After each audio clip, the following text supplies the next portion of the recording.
Story by Rakib. যদি ভয় পেতে চাও আমাদের সাথেই থাকো। হ্যালো ভিউয়ার্স, আসসালামু আলাইকুম। দিস ইজ রকিবুল ইসলাম। তোমরা সবাই কেমন আছো?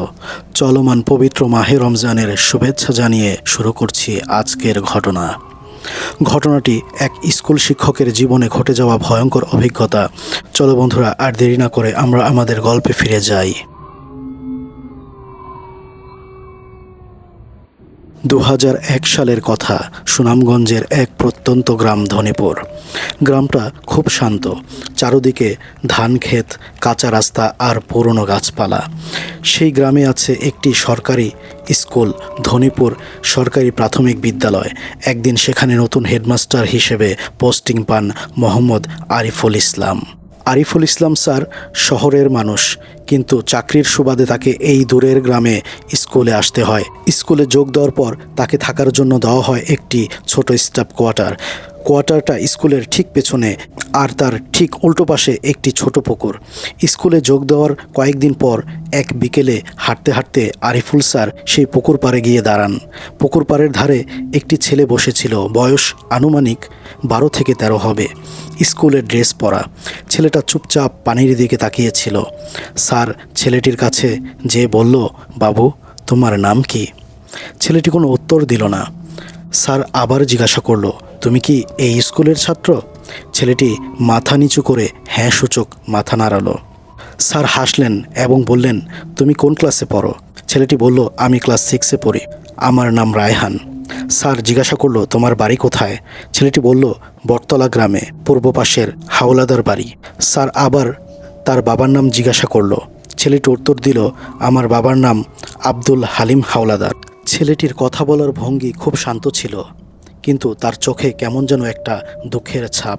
তারপর থেকে প্রায় প্রতিদিন বিকেলে আরিফ স্যার পুকুর পাড়ে হাঁটতে গেলে ছেলেটির সাথে কথা হতো, দেখা হতো। আরিফুল স্যার ছেলেটির সাথে কথা বলতেন, সময় কাটাতেন। ছেলেটাও মনে হয় প্রতিদিন ঠিক একই জায়গায় বসেছিল আরিফ স্যারের জন্য। একদিন স্যার রায়হানকে জিজ্ঞাসা করলো, রায়হান, তুমি কি আমাকে চেনো? রায়হান একটু মৃদু হাসি দিয়ে বলল, আপনাকে চিনি, আপনি আমাদের স্কুলের নতুন হেড স্যার। আরিফুল স্যার যদিও রায়হানকে তার পরিচয় এখন পর্যন্ত দেয়নি, তবুও তিনি এই ব্যাপারটা স্বাভাবিকভাবেই নিলেন, কারণ হয়তো রায়হান কোনোভাবে স্কুলের কোনো ছাত্র বা শিক্ষকের থেকে জানতে পেরেছে তার পরিচয়। কিছুদিন এভাবেই কেটে যায়, কিন্তু হঠাৎ করেই কয়েকদিন রায়হান আর পুকুর পাড়ে আসে না। আরিফুল স্যার ভাবলেন হয়তো ছেলেটা অসুস্থ, স্কুলে আসতে পারেনি, এই জন্য পুকুর পাড়েও আসে না। পরদিন সকালে তিনি স্কুলে 6ষ্ঠ শ্রেণীর ক্লাসে যান এবং ক্লাস শিক্ষককে জিজ্ঞাসা করেন, রায়হান কি ক্লাসে এসেছে? ক্লাসের শিক্ষক ও ছাত্ররা আরিফুল স্যারের দিকে একটু অবাক হয়ে তাকায়। কেউ কোনো উত্তর দেয় না। ক্লাস 6-এর ক্লাস টিচার হাসান স্যার উত্তর দেয়, স্যার, আপনি এই ছাত্রকে কিভাবে চিনেন?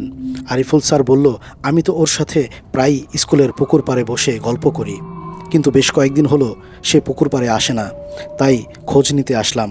সে কি অসুস্থ নাকি স্কুলে আসে না, কি হয়েছে?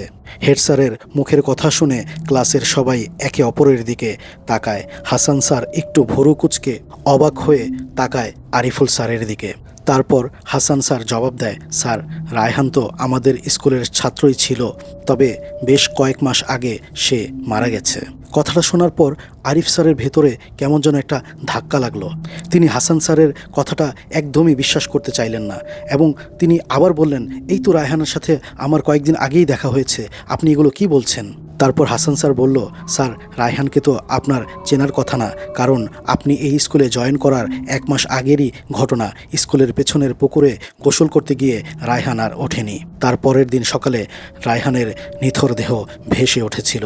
হাসান স্যারের কথা শুনে আরিফুল স্যারের যেন রূপকথার কাহিনী বা গল্পের মতো লাগছিল, কারণ এই তো 2 দিন আগেই ছেলেটার সাথে আমার দেখা এবং একসাথে বসে কত কুশল বিনিময় করলাম।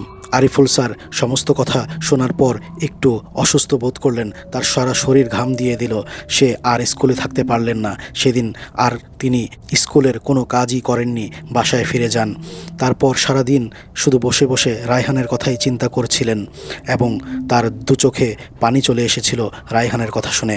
তিনি এ ব্যাপারে আর কারো সাথে কোনোদিন কথা বলেননি, শুধু মনের আবেগেই সেই দিনও বিকেলে সেই পুকুর পাড়ে তিনি হেঁটেছেন এবং রায়হানের জন্য অপেক্ষা করেছেন। আর তার কাছে যেন মনে হচ্ছিল রায়হান যেন তার পাশেই বসে আছে।